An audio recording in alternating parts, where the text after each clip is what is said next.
Today was day 2 of the MIT Logistics and Supply Chain AI class. Basically in this video, I want to kind of go over, just to recap, some of the things we discussed today during the class, just for my own reference, to be able to kind of come back and review this material and brush up on it, and also going through the material in this video will help reinforce it for my own learning. So basically what happened was, in the morning we had 2 lectures, and it was kind of an introduction to machine learning, and then in the afternoon we had a lab from a practical standpoint involving a case with regards to machine learning. So basically a couple lectures before lunch, then a lab in the afternoon, and then we worked on the group project after that, and then we were done for the day. So what I want to do now is just go through what we kind of talked about in the lecture briefly. I won't get into it too much, but just kind of scroll through some of the topics, and then also maybe talk a little bit about what we did in the lab. And just in short, a lot of this material I'm familiar with conceptually, but a lot of it I can't explain to a 4-year-old in simple terms. So there's a lot of learning I still need to do. And I'm basically thinking of this as if I'm going to be a data scientist or a chief data scientist one day. So I'm basically just trying to get a little bit better every day with these concepts, find projects that are practical in real life that I can apply them to, both on my existing research that I have, as well as other projects, and I'll kind of speak to that as well. One of the projects I want to talk about with Union Pacific Freight in a model that I would like to put together. So let's just begin by going through what we talked about in the lectures. I'll basically just kind of go through some of the high-level topics. I'll share this with you. The title of the lecture was Data Science and Machine Learning for Supply Chain Management. ChatGPT has made this learning barrier lower than ever.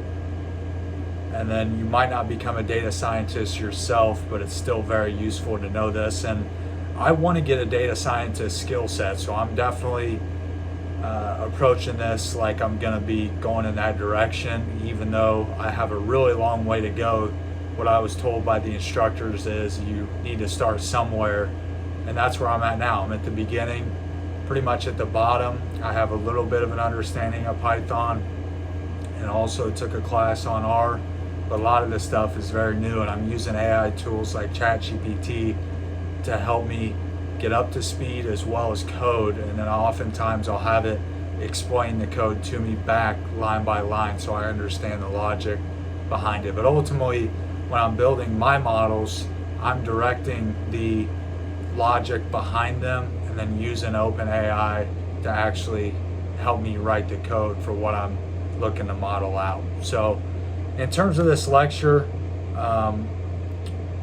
we began with a simulation where we were potentially hired by Walmart to create a supply chain analytics department.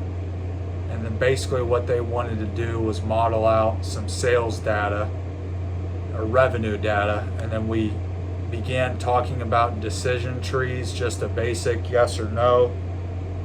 And then we talked about training the model, improving the decision tree,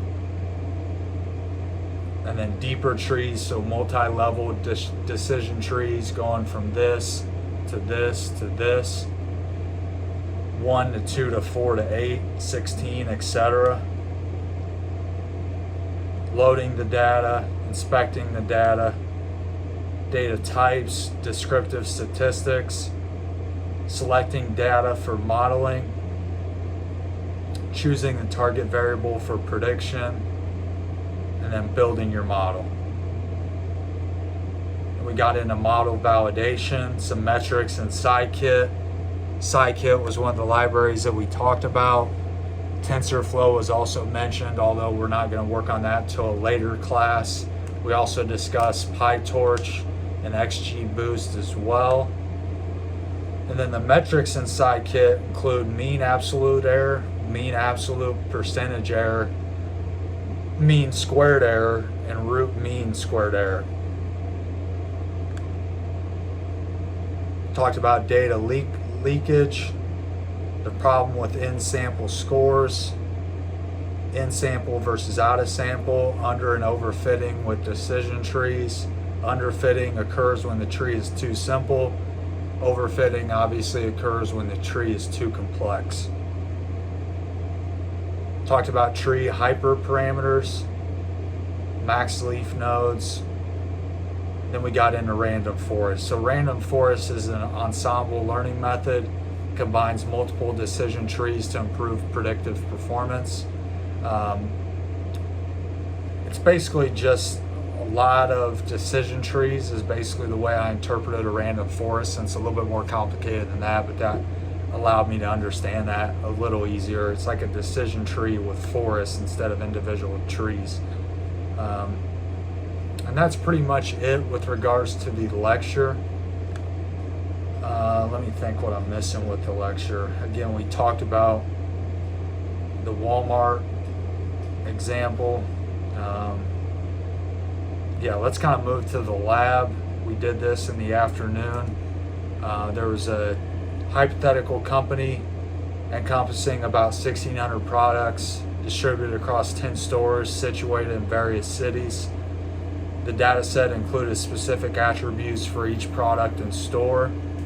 So primary objective was to construct a predictive model capable of forecasting the sales of individual products within specific outlets. So we kind of went through this example from a machine learning standpoint. The data had a number of different features, about 15 total. We loaded the data, did data exploration, selected the prediction target, chose the features, split data into training and test sets, built a decision tree model validation, hyperparameter tuning, made some graphs, built a random forest model, and then we had an assignment where we had to do a couple different things. So I was working on this originally in VS Code, but then transitioned to Google Colab because the file was more conducive to Google Colab. But that's pretty much it with regards to what we did today. I just wanted to have a little recap for my own kind of knowledge and understanding. But as I mentioned, a lot of these concepts are new to me.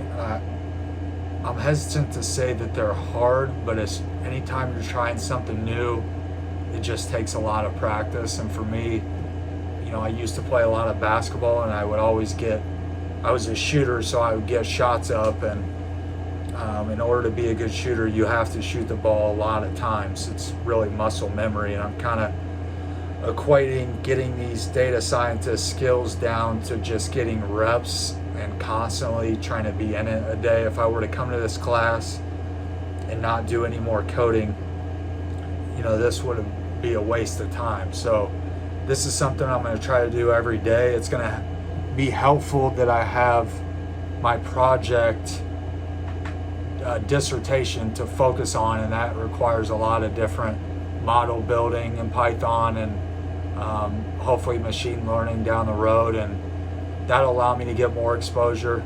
The project I wanted to mention that I'd like to focus on is a freight company that posts weekly transportation and freight data. So I'd like to build a machine learning model around that basically will be having some variables such as weather, fuel prices, say diesel or what have you, and economic data, and then commodity price data. So I'm trying to go through right now and figure out exactly the variables that I want to include within that model, and then I'll begin to build it, and I'll use OpenAI to help me write that code. But I don't know that that'll be part of my dissertation. That's more of a side project at this point. So that was one thing worth noting. And then lastly, I have a meeting with a food distributor in September where I'm going to try to put together some routing related to my dissertation research, some routing modeling, as well as demand forecasting and inventory management. So what I'm learning here at MIT is definitely a lot of demand forecasting. So these tools will be really helpful with me doing that. And I'm sure over time I'll begin to get more creative. I talked to one student who's actually did his undergrad where I'm from, and he got a 3.9 in industrial engineering, really sharp guy, but he made the point that PhD is about persistence and creativity. It's not necessarily about smarts, and I definitely believe that. It's a big grind, and there's a lot of smart folks that will not be able to finish it, but some people that are more persistent are able to stick it out.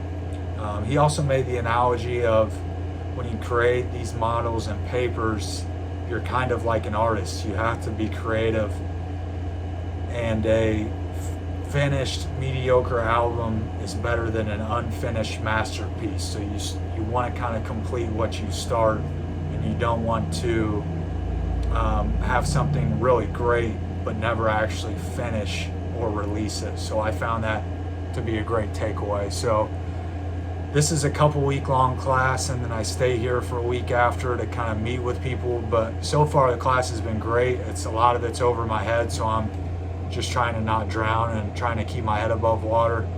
But the staff and the lady running it, Elena is a unbelievable lady. She's definitely taken great care of us. She's very smart, and I highly recommend MIT as an institution, as well as any classes here in the supply chain and logistics CTL department. So very happy with my experience so far. It's a lot to learn,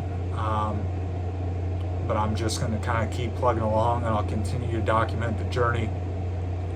Even after this class, I'm probably going to try to make videos more frequently because my research is going to ramp up, and I want to kind of be able to refer back to certain points in time in terms of where my state of mind is. But things are good, physically, mentally, spiritually, and just trying to learn as much as I can. I think the thought of eventually being a chief data scientist for my own company / CEO would be a very cool role. Know enough to be dangerous or actually be a true data scientist would be really cool. Seems like a very creative field, and I just want to try to build solutions for the various problems within cold chain specifically, as well as supply chain logistics as a whole. So I think that's about all I have. So looking forward to the future. Basically, I've got this class the rest of this month, head back to Utah. We'll probably go to Colorado to do some hiking, a lot of dissertation writing in August, may fly fish in August, and then go back home to meet with a food distributor in September. So I have a busy couple months, but living the dream, and I'm just grateful to be living this life and have this opportunity, and just want to thank God for that, and appreciate you following along and watching, and thanks, and have a great day. Bye.